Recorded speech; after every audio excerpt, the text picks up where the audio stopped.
Hi, I'm Warwick Slow and welcome to the Kiwi Advisor Network podcast. Today's guests are Rochelle Philly and Philly McMeekan from R&P Insurance. If you think about the traditional mold of an insurance advisor, I'd say that these girls aren't it, but they're very passionate about what they do and they've gone all in on a marketing tactic which is paying dividends for them at the moment, doing online content, and we'll do a big deep dive into that, but also hear about their story, how they got into the industry, and maybe focusing on certain demographics that potentially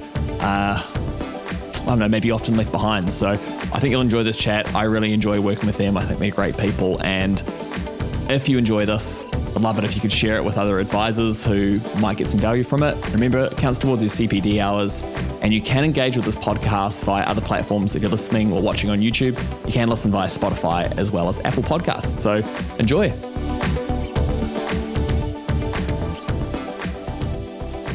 Billy and Rochelle, thanks for joining us today. I feel like you're podcast pros now. This isn't your first one you've recorded from this weekend. Yeah, no. So second one over 2 days, and what we on number 4 in total? Yeah. So kind of our thing, I guess, now. Yeah. Because I'd say almost your thing as well as marketing. It's something you do differently that a lot of other businesses maybe don't do or don't do as well as you. Like, how have you decided to make this your niche? Like, what was the point where you were like, this is what we need to do, this is the direction we need to go in? Yeah, I think at the start when we first started discussing how we wanted to market ourselves and where we wanted to go, we just felt like social media was a place that was lacking the fresh approach that we bring. Instead of just a static page with some information on it, we wanted to give people a little bit about us as an advisor, because we feel like everybody needs financial advice in some way, shape or form. But you want that from somebody that you know and trust. And so that's the way that we wanted to market ourselves. We wanted to be true to who we were and share a bit of our lives and what we do through that. So I think a lot of what you'll see on, which is our main platform, which is Instagram, a lot of what you'll see on there isn't just about insurance, it's about our personal lives as well. People are able to get to know us.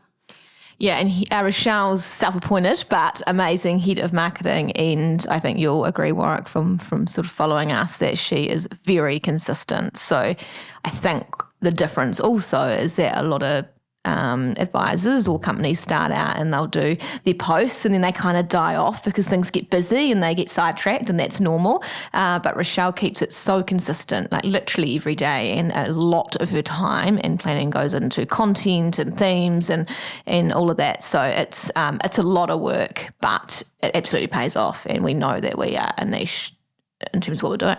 Such a good point. There's so many, I look at a lot of advice businesses' websites and you'll see so many, they'll be like, blogs, and you jump in and it's like 2018 is the last one because you get a few written up. You're like, is this really moving the needle for me? I don't know, maybe not. But for you, producing that type of content every day and being consistent with it, it takes discipline. What is do you map them out beforehand or do you do them off the cuff? Like, is there much pre-planning or how does that work? Yeah, probably a bit of both in there. So constantly thinking about it, I guess. So sometimes I think about it in my sleep. Like, it's quite intense. I get a lot of random ideas in the shower, which is also weird. And I have to jump out, write it down on my phone and then get back in so that I can creatively dump things. But I guess the whole point of it really is so that we can get our message across and educate people in a new and simple and refreshing way, so that they are educated. We're adding value to people's lives, whether they are our clients or not. That's the whole point of it. It's to educate, it's to make insurance a normal conversation. So I just think of continuous ways to do that. And I get ideas from the people around me, because you talk about insurance to people and they'll say what they think about it. And I'm like, there's something missing there. They haven't connected with it because of A, B, or C. So then that's a content idea. So when I'm planning content, sometimes I'll plan like 3 to 6 months out, and I'll feel like I'm real cool. But that will take me like a whole week to do it, and I'm like in the zone. I can't think about anything else. And then sometimes I'll do it off the cuff, and I'll do a mixture of both, because it feels nice to plan it, but you've got to be careful with like what's going on in the world as to what you post. You've got to be aware. I don't ever do, like, there's some people who will pre-plan posts and they'll post automatically. Don't do that at all. I think I tried it once and it just didn't work. People don't engage the same when you do that. And what's the point in putting effort into something if people aren't going to see it, is my way of thinking. And it's not just doing the posts. Like we've got to go engage as R&P as well. So we've got to support other businesses, which we genuinely love to do, but there is a time portion to that as well. Going in and engaging, supporting other businesses, reacting to stories. We find charities to support through there as well. It's just if I'm looking for somebody to work with and to offer me advice as a person, I will go to their website, but most of all, I want to see what's on their social media, because I want to know how much effort they are putting into their role, and social media is a part of that for me. I think it's really important. As you're talking, I'm like, oh man, maybe we need to start an Instagram or something. We're on LinkedIn, but it's very serious. Rochelle is not a LinkedIn fan. I quite like LinkedIn. And the reason I like LinkedIn is because I guess the caliber of businesses and individuals that are on there is quite a lot, right? So when you're thinking of lead sources, I feel like LinkedIn's actually quite a good lead source, because you've got, CEOs and da-da-da-da. So if we're promoting our business through there and they're thinking, actually, I'd quite like to go to them. But again, the audience is quite different. So some of the stuff that Rochelle posts, it probably needs to be tweaked a little bit for that audience. So again, it's another layer of work, isn't it? But yeah, it just sounds boring to me. Like, at Instagram, you can jump on and you can do a video, and you can do it off the cuff. You can be professional, you can be all of that, but you're really pulling back all that professional jargony language. As soon as I get into LinkedIn, it just feels like Facebook, but for business people. I think you've nailed it. That would be their slogan. Yeah, and I cannot with the comment section. I'm like, it's like Facebook. I get in there and I get angry, and I'm here for the minorities. I do. Yeah, there's just. I'm looking for, I guess our business, we look after target market. I guess if we're talking in that space, is looking after, women. And people like us, we figure that's who we would connect with most. We're mums, we're professionals, all of that, but also the Māori and Pacifica community. And I tell you, if I go on LinkedIn, I just don't feel like our people are necessarily actively there. But it is a place that I do want to connect with, because I'm sure that they are there, just actively, I'm not sure at the moment. I think that's a fair point. If you always connect better with people that you feel your values are aligned with, and, got to think if you were a consumer or you were the person you're trying to target, where would you find that information? It's probably, like you said, probably Instagram or something a bit more casual than LinkedIn. Yeah, where do we hang out? Where do we buy from? Where do we get influence from? I guess as, your mid-30-somethings woman, it's Instagram. Yeah. I'm a little bit more TikTok now. I find that a really fun place to be. But, I just think that's where a lot of people get their information, and it looks nice. LinkedIn, I think it is in the plans, but it would be down a more professional looking route. Okay. I think, we had William too. You might have seen him on TikTok and Instagram. He's the financial engineer. He does these great videos, sort of like your counterpart, but on the mortgage side. Oh, yeah, cool. And he's done a great job there, but same thing, TikTok and Instagram seems to be his niche. He's a younger guy as well. So yeah, I think, just go where your audience is, that's the key takeaway. Yeah, definitely. And I think one thing I will say to people, people that want to get into it or do it, the consistency, whilst it's not easy, it's just, if you don't do it, it's not worth doing anything. Unless you're consistent, it's not worth doing a post every month. Keep up with what Instagram tells you, the algorithm and how they're going to push it. They're in control. It's not your thing to be in control of. They want you to post every day. How does it work? Stories have to happen. There's so many rules. So I go on TikTok and find them as they change how they are pushing your content. So remember when we went down a Reels route? Yeah, well, that's still a thing because they want to be better than TikTok, I believe. Instagram don't come for me. But and so that's still a thing, but you can still just post to the grid, but doing, carousels that are informative and really short and snappy. But you need to post every day. You need to post stories throughout the day to update people. And because I don't know about you, but I spend more time on people's stories than I do on their actual grid. I'd say so. Yeah, and that's a way to connect with people and share content. So, using, 3 to 5 hashtags rather than 10 now is a thing. Otherwise, you end up looking a bit spammy. So what are the key things of the algorithm at the moment? Like how do you get up the feed? So posting to your grid every day, whether that's videos good, but more real, short videos, 30 seconds is probably, I mean, we don't necessarily do this right now, but we'll get there, but about that 30 to 90 second spot. Posting to the grid with carousels and consistently updating your stories. Those are some simple things you can do. About 3 hashtags as well on posts. Oh, it's just like, I feel like, and I feel like. I was going to say, I think, Rochelle, you need to run like social media training, I think, for like financial advisors. So do like a workshop. I feel like that would like sell really well. Pay me. No. Pay me. But in a couple of years when we're like really, really nailed it. No one like through, You've learned it. Well, hey, I mean, like everything, you just got to release something and then you learn along the way. It's the thing, like if you don't do it, you're never going to know. You're never going to learn. Like if you think 2 years ago when we first started doing this, I didn't know a hell of a lot. I just knew that I'd seen what other people did. So I was like, well, I'll just try that.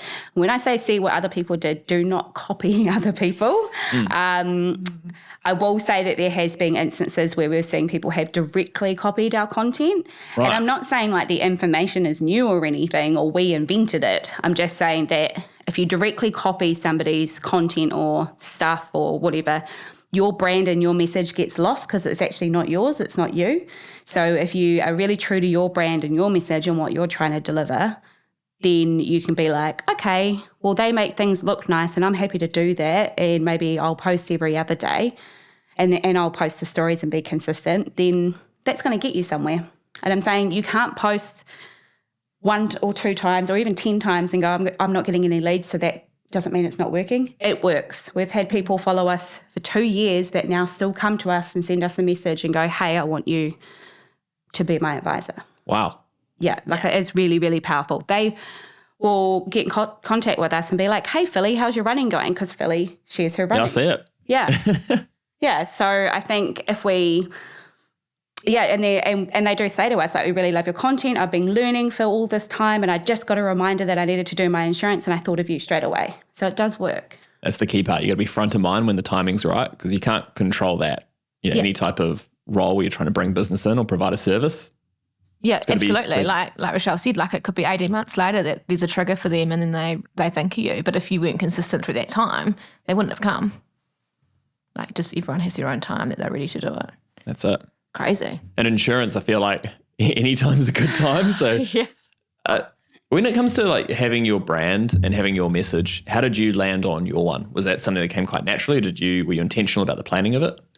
I think a lot of what Philly and I, whenever we sit down and talk about business stuff and what we want to do, we always know what we don't want to do. It's not necessarily exactly what we want to do, but we've always got a list of what we don't want. And we didn't want to be old and stuffy, money hungry, that type of insurance advisor or ever be viewed that way. We just wanted to be ourselves, genuine selves. And we found a marketing team at the start and we invested time and money into that to make sure that we got our message across and they helped us develop that, our name, our brand, everything. We've got a whole brand ethos. Every time we posted something, it would have been a good 6 months to a year that I reverted back to that for everything we did. Now it's like automatic and I know when it's on brand and when it's not. You'll never find us with paper ever. Same. We don't have business cards. Neither. Look at us. You got the thing on the back of your phone, don't you? The QR code. Yeah, I've got the QR code. So that puts our details in someone's need that.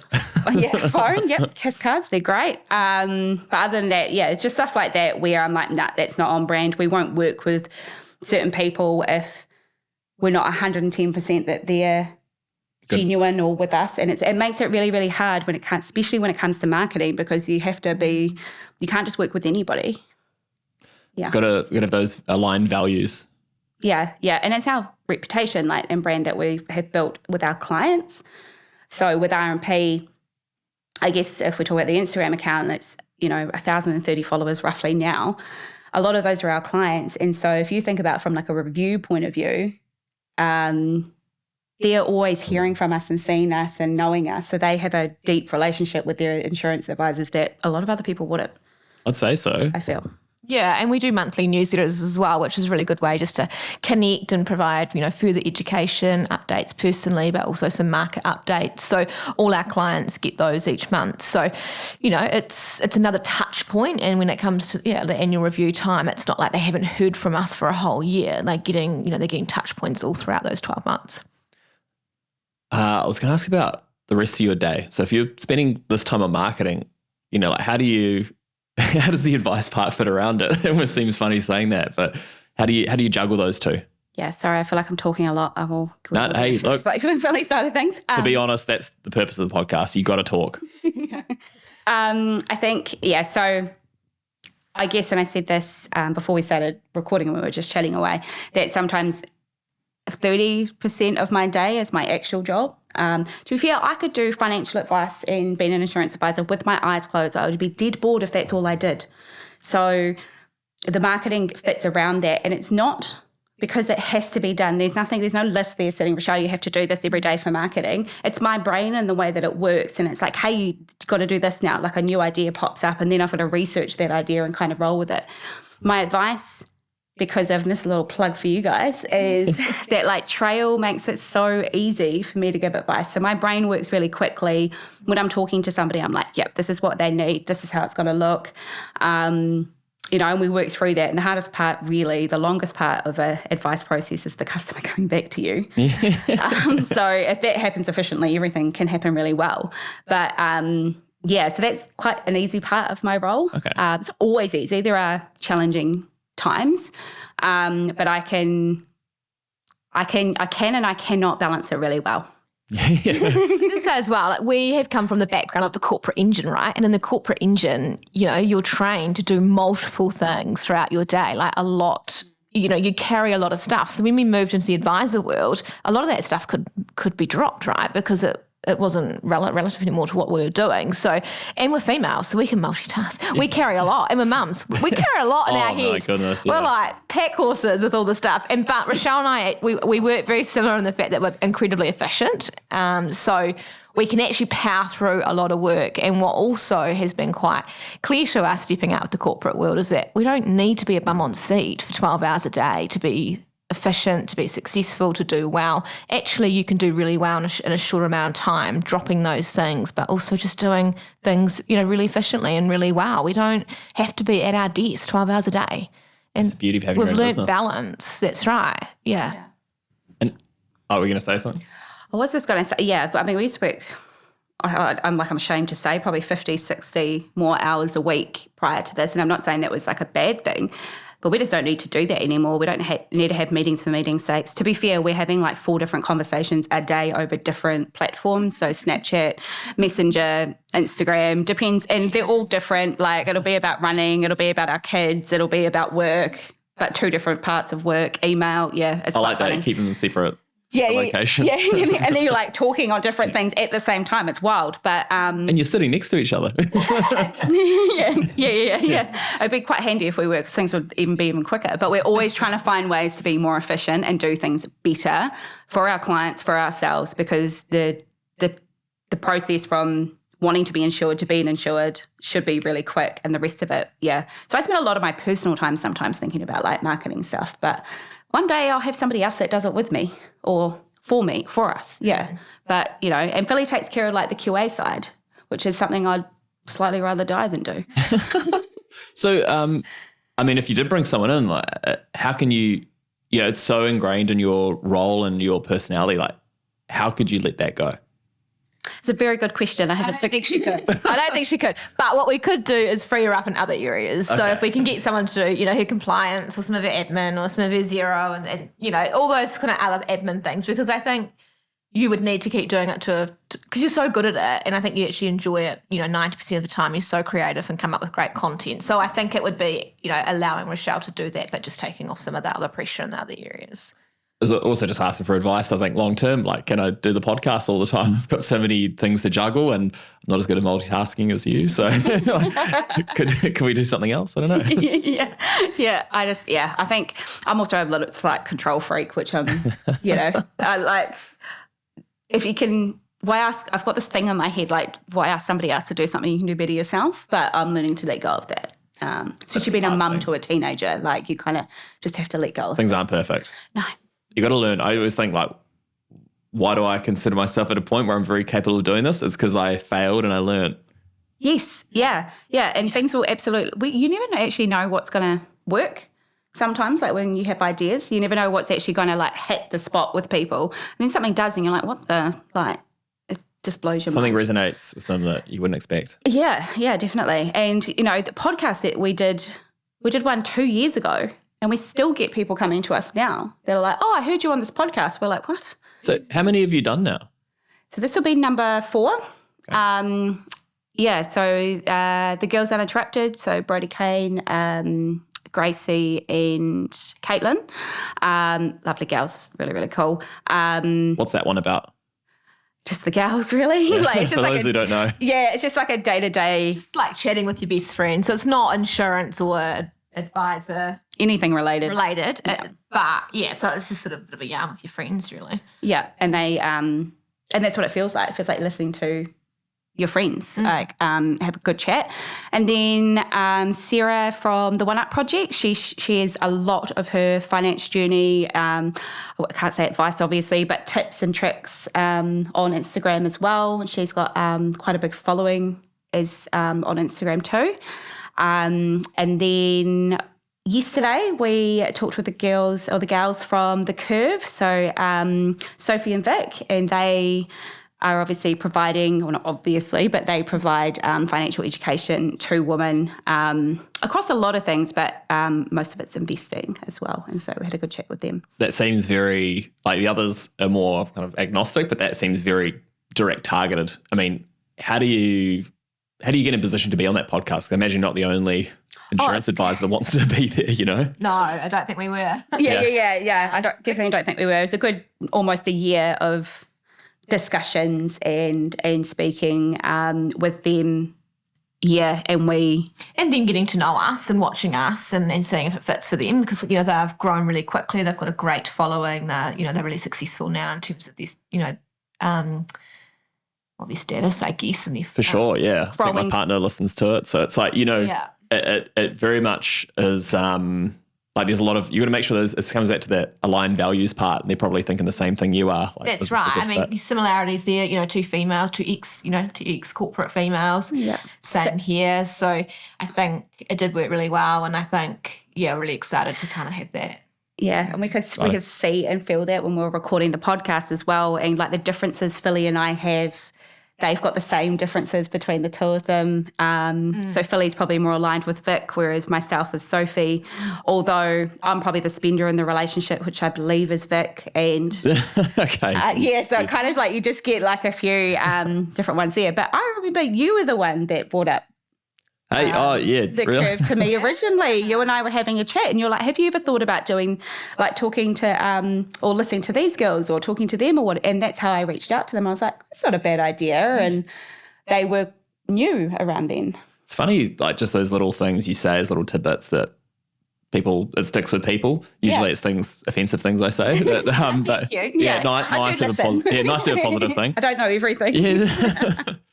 I think you can often tell sometimes when you're just having a conversation with somebody, you're in a conversation like this in a podcast, if you connect really well and you get that like warm feeling. Your clients must feel that too when they come and meet you, because if you think about the stereotypical insurance advisor, it's probably the opposite of what you what you are. So I mean, how do you do the education piece, taking somebody who doesn't know anything about insurance, why it's important, to getting them to sign up to it? Like, what does that journey look like for you? I think what Rochelle and I do really well is that I think, like we said before, we are, we feel like we are really relatable. We're personable, we're approachable. We certainly are on the same level. So we're known, when we're talking to clients, we are educating them along the way. And that's just through our plain English and not using too much jargon and just keeping it really simplified. But that comes across in our tone, and that we're not talking down to people or telling people what to do. It's we're taking them along on the journey and talking with them and engaging them. And, how does that that feel for you? You know, what do you want your insurance to do for you? What would that look like, as opposed to, you know, well, you need this, this, and this is what you should have. So, you know, and I think a bit of that probably does go on in the industry, and we're just not like that. Like, we want them to be involved, because at the end of the day, it's their decision, but they're also paying for it, and they need to know what they're paying for.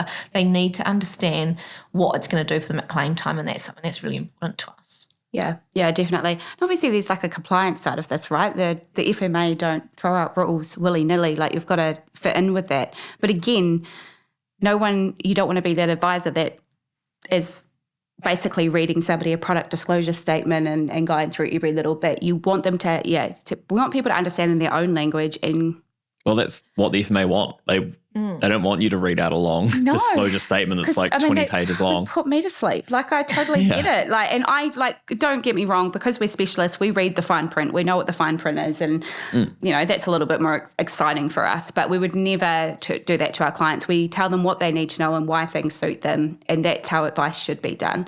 I think so many people have come to us and say to us regularly, like, I've never felt like I could trust an insurance advisor until you guys. And I know that sounds really like we're we're tooting our own horn there, but I've had like a financial advisor who I look up to, and a financial planner that helps me or mentors me in a way.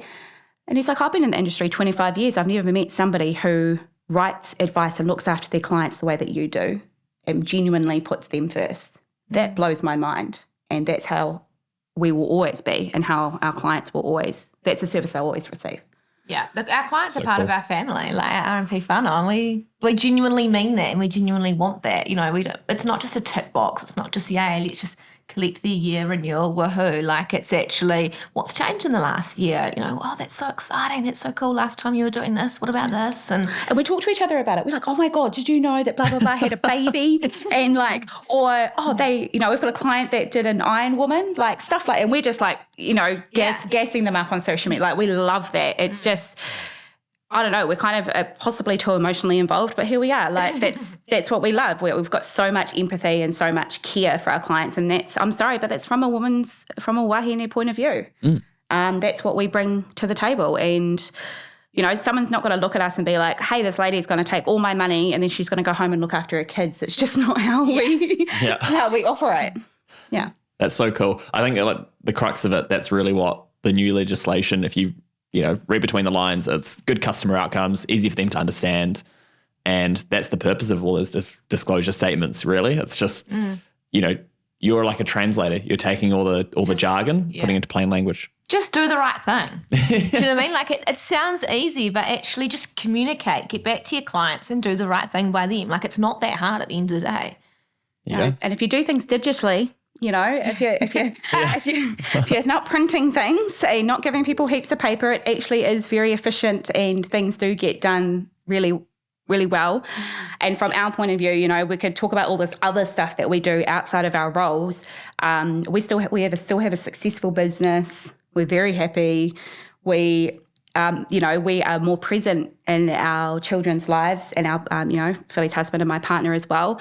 We still get to take holidays. Philly's going on one next week. You can do it, like, it can be done. You can slightly have it all.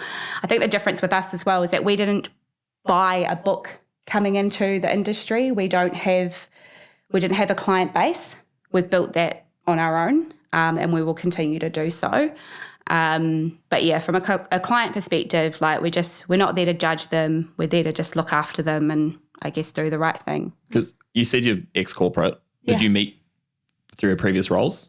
Yeah, I was actually Rochelle's boss. Yeah. Really? Yeah. Oh. He was one of the good employees, Okay, though. Didn't give me any trouble. One. So good. So that's actually how we met in the corporate world. And were you working for one of the providers, or what was the...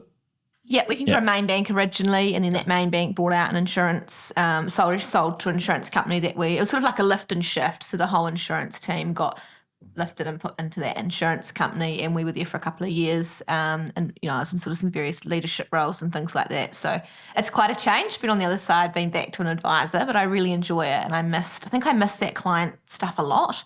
I probably, I had direct reports, 12 at one stage. So I think you've got, your energy goes in there, but I really do miss that kind of customer outcome side of it and building that relationship with clients. Making a difference. Yeah. And then what was the point where you were like, hey, let's get into business together? Well, we actually weren't going to go into business together. There was actually a few advisors leaving that particular company at one time, and we were sort of all heading out to do our own thing, but part of that was going to be really cool because we're going to support each other and we'll be doing it together and things like that, but we weren't in business together at that point. But we stepped out into another company and were there for a bit, and then we just realised that actually we've got some really good strengths that each other's weakness and vice versa, and actually that would make quite a good team, and we were kind of wanting to achieve the same things and be in the same niche, and then it's like, well, why don't we just do it together? And that's kind of where that happened. And yeah, so Christmas 2021 we left that particular place and got our own financial advisor provider license, and yeah, that was full license. It was like 2 weeks of it was a big rush, right? Thank goodness for you guys, though. Yeah. Obviously, you helped us through that. But yeah, right before Christmas, we were just like, we'd built a really good brand that we were really proud of. And it was like, actually, we just need to go do this on our own. So we did. We took that leap. I just said we were talking about this in the Uber on the way here. And Philly was like, thank God, the best thing we ever did was make that decision. And she's like, I mean, your decision, because I was just like, we're leaving, we're done, this is what we're doing. I love a good deep end. Like I'm a bit of a risk taker. Yeah, and I'm not. Yeah. But here I am, left corporate. I still can't believe that. But just, I don't know, everything happens for a reason, right? Like sometimes you just got to trust the gut and go for it. And we did, and the last 2 years is a bit of a blur, really. Yeah. Like it's been a lot of fun, but it feels like it's been 5 years, not a couple. What is it like starting from scratch? So scary. It is scary. It's hard, but we're both quite strong people, and failure was never an option for either of us, given our family situations. I was breadwinner and was always the main income earner, so I had to succeed. It had to be successful. There was just absolutely no choice, and I actually think that on its own has probably been the best thing ever, because it's made you drive, it's made you work, it's made you put in the hours and try new things and not give up and pivot where you need to pivot. And I think if you had a lifeline at the back or you didn't need to do that, I don't think the drive's the same.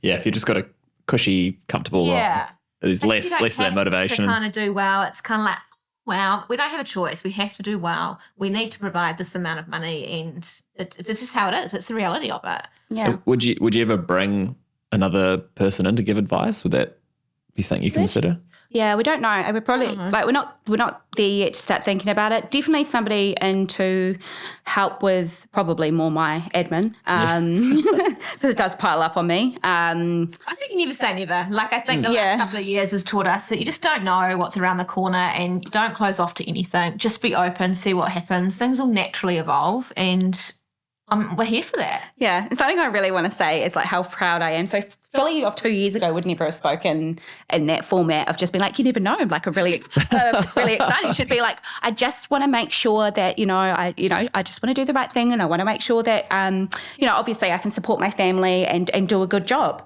Whereas now, like the sky's the limit for everything, and like the growth that you have in that space is just so cool. And I think the business and me a little bit has pushed her boundaries. I'll push some of my own, I feel, but I've just, I got pregnant at 16. So my boundaries of opportunities are just so, there's just none. Sky's the limit. Yeah. Because I'm just like, let's just go do it, because nothing can be worse than something else, or not having a baby. Like my daughter's amazing. Nothing to lose though. Yeah. Like for me, I'm just like, I've been through worse. I've had to pay bills that for since I was that age, and I managed. So I feel like if you can overcome something like that, everything else seems like simple in comparison. Yeah, but it doesn't mean it wasn't easy and I wasn't scared. Like there was some nights where I was just like, and people warn you about this. They're like, you might not know where your next meal's coming from. I don't think we ever thought that way. Having each other was a very good idea for us to do it together, because whenever one was going through a bit of a tough time mentally, the other one wasn't, so you could hold each other up. Whereas now we just don't have that as much. We just know, hey, look, it's going to be inconsistent, but we do the right thing, we do the right activity, we work hard, we're still genuinely ourselves, and our clients love that, and that's how our business is always going to be. was listening to a podcast with actually those guys, Mitch and Jono from 9 Yards, who we caught up with when we were down in Christchurch last time. Yeah. And they were talking about how like similar thing that started the business, and they felt like they were doing all the right outputs and just nothing was sticking. And then after a while, it's just like a flood. It all came through. Yeah. And when you've got an established business, that's fine. You understand the peaks and troughs, but it must be just so difficult when you're a relatively new business and then you just don't have that income coming in. Like, how do you stay true to yourself without sounding desperate? I think, like we said, it's finding those opportunities, which we did. Like the Girls Uninterrupted was placed very well for us. It was July 2021. And I think, it's taking those risks. It's finding those opportunities and being like, actually, let's just give this a crack. So things like that was one of the best things we also ever did was that podcast in terms of return on investment for that. But I think it's just not getting stuck, just always like, right, what can I control? What can I control right now and forget about the rest? And I mean, it's kind of like worrying about it's not going to make it go away. So whilst you might still worry about it, it's like, hey, again, what can you control? But I think from my perspective, I was like, you just actually have to stay consistent. So don't fall off or don't go jump in somebody else's lane because you feel like you've got to change to make, because then you're getting the clients that aren't meant for you as well, even if it does work. Yeah. So big thing, stay in your lane is something that I've always, Courtney Manu, she's a mum / finance type influencer that I magically made friends with at the start of our journey, and she's always said that, stay in your lane. And I'm like, oh my gosh, it's so true, because there's so many times like I see people on TikTok or Instagram who are sharing more than what they actually do in the finance industry or offering hints and tips around different stuff. I'm like, oh, that seems cool and interesting. I'm like, but we're an insurance page. And so, you stay in your lane and you do your thing and you do what you need to do, because those are the clients that are meant for you. If someone unfollows, I used to get really a bit sad and be like, oh no, what did I post that they didn't like? But now I'm just like, oh, they're not our people. We're not their people, and that's fine. You can't be everything to everyone. Yeah, or, those people could have decided that they wanted an Instagram break. So they've just dropped off. Yeah, true. It's a very nice way to... Over New Year, didn't it? Yeah. Which I was just like, that's fine. You got to slide into their DMs. It's like, you're not welcome back. Hey, where'd you go? Yeah, where'd you go? Come back. No. Yeah. Okay, stay in your lane. And so coming back to that business mentor part, were there any books or, podcasts or mentors along the way that you were like, oh man, that was so useful, I'd recommend that to everybody in our part of the journey? So if you might want to do about 5 years in business banking, you might pick up a bit. Okay, so 5 years business banking. Yeah. Work with Philly. I thought I had never. So Philly came and got me from business banking when we were working in the bank and said, do you want to? I did my level 5 with a scholarship through the bank to do insurance, and then when they were moving the insurance business to another business, Philly was like, do you want to come work for us? I was like, okay, and just kind of went. But I was in business banking for a good 5 years across Australia and New Zealand, and I didn't think I learned anything when we got out in business. Apparently, I knew a lot. Like I knew how to do cash flow forecasting. I could read accounts really well. Just doing business planning, like all of that type of stuff. So a lot of those business kind of things were already in me. I was like, let's try this. Tax, doing zero, which I hate, but I know none of this stuff, by the way. Yeah. So I tell Philly what she needs to know, and then I'm like, if you need to know more, but she's like, I trust you. So we kind of. Yeah, it's just the business stuff. I think you need to write out a process guide for that. Yeah. Some instructions or something. Yeah, I've learned a lot about GST, tax, what to do, what not to do. Oh my God. ACC. And a lot of it's like you can figure it out, but if you don't, I've just seen people go through it for so many years that I managed to pick it up. But I think what I would say is, engage an accountant early, engage specialists. I know people are trying to save money at the start of a business, but honestly, it's the way to lose it. Especially an accountant. And it'll be at your second year, not your first. It'll be at your second year when you start paying provisional tax because if you're making money, you will. And that's when things will start to fall apart if you're not prepared for it. So, yeah. Plan ahead, get your specialists in. Yeah. We had Jason Longo on the podcast a while ago, and he said, getting a good accountant worth its weight in gold. I think his one even sits on his board meetings with him. Oh, that's good. Yeah. Yeah, we've got a really good relationship with our accountant actually. But it is a lot. Like, and when you start a new business, you feel like you're just hemorrhaging cash, right? Because you've got to get your license and you've got to set up your CRM and you've got to do this and you do that. So it's quite overwhelming when you start out, and you just feel like all the money's going out. But it is, once it's set up, it's done. And a good accountant is key. Yeah. And even at the start, like Philly and I went through her accounts together because we have separate businesses under R&P as a business that are shareholders.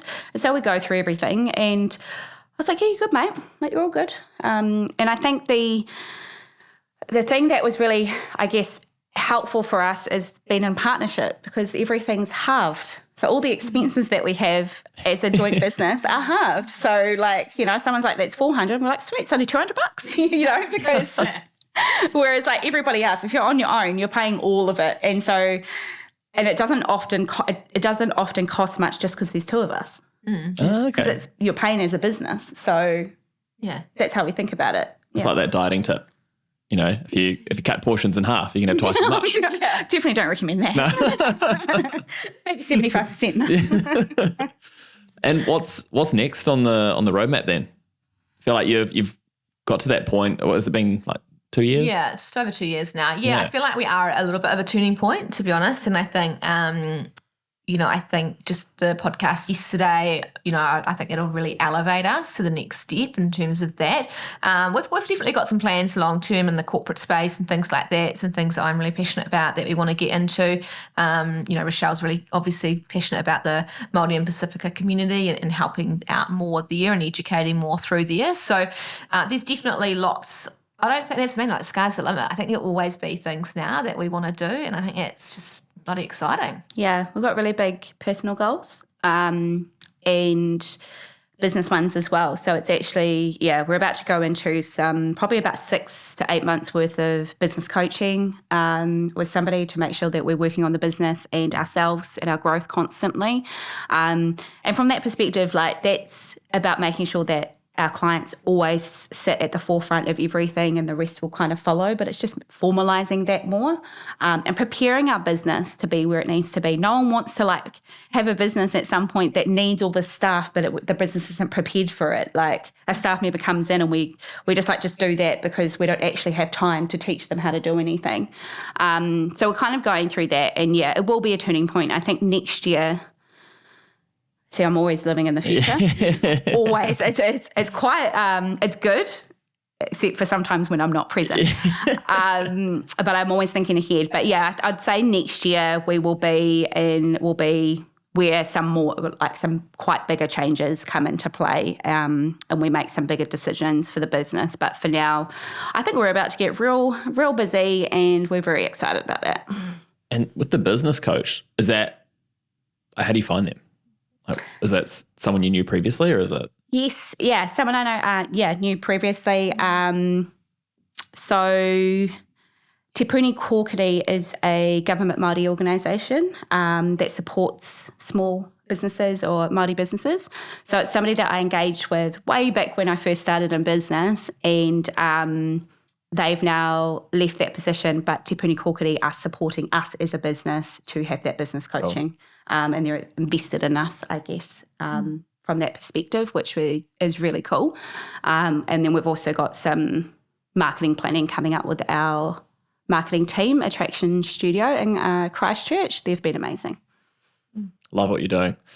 How can we attract more Māori and Pacifica people into this industry? Because it seems to be, I haven't seen the stats, but oh yeah, I know just for you. Yeah. She's got them and she's passionate. So it's like 2% of advisors identify as Māori or Pacifica. It's a hard industry, to be fair. I got into finance when I was in Australia, and it was actually a lot easier to be Māori there than it is here, if I'm honest.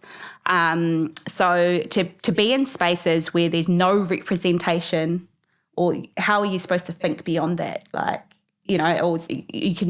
never seen myself and gone, okay, I see this woman who is, even just a woman of colour, and be like, I want to be in that space. I've always often been the only woman in the room, and then the only, brown person in the room. We're going to put it that way. So We just need more representation and we need more done. So I've actually had discussions with the FMA about it, and they're working on that side of things. But yeah, 2% is not enough. Our book is over 35% Māori and Pacifica clients, and that's because of the work that we do to make insurance more accessible. They need it, they want it, but are they going to go to somebody who is... They want to go to someone they can connect with, right? Yeah. Someone that looks like them. Like, that's just the reality of it. And there's not enough women in the industry, let alone Māori and Pacifica women. That's the problem, you know? Yeah, definitely. And honestly, some of them come to me, they're like, I just trust you 100%. Whatever you say, I'll do. And I'm like, don't you ever say that again. Yeah. First of all, I was like, we're going to go through this process and you're going to understand it. And often some of those people end up being my friends. Like, the amount of friends I've made through it. Yeah. And... and I'm going through the process of like learning more. Like I've done courses in Te Reo and stuff, but I'm not fluent. But going down that track, and there's some work I'm going to do there. And I think the more people we can reach with education, and it's not just insurance, it's all financial education. The more people we can reach with that, the more people will be like, actually, maybe I could teach this too. Maybe this is something I'm quite passionate about, because there's just, again, not enough. And I honestly think the issue is representation and education. I love that. Yeah. I'm excited to see the next part of your journey. I really appreciate you making the time to come up and see us. I know you've flown all the way from Christchurch up to Auckland, but love it. I've been really looking forward to this because, I feel like we've always had a good connection and are really, really passionate about what you're doing. And I see your posts all the time. I give them a little like. I appreciate the engagement. Chuck a few comments in there as well. Yeah. But can't wait for the next part of your journey. I think a lot of big things to come. I'm excited. Yeah. Thank you so much. Yeah, Ken and you have been really supportive. So thank you for following and engaging, because that, sometimes those little things are just nice to see and hear. So thank you. Stoked. Cool. Thanks so much for joining us. Thank you.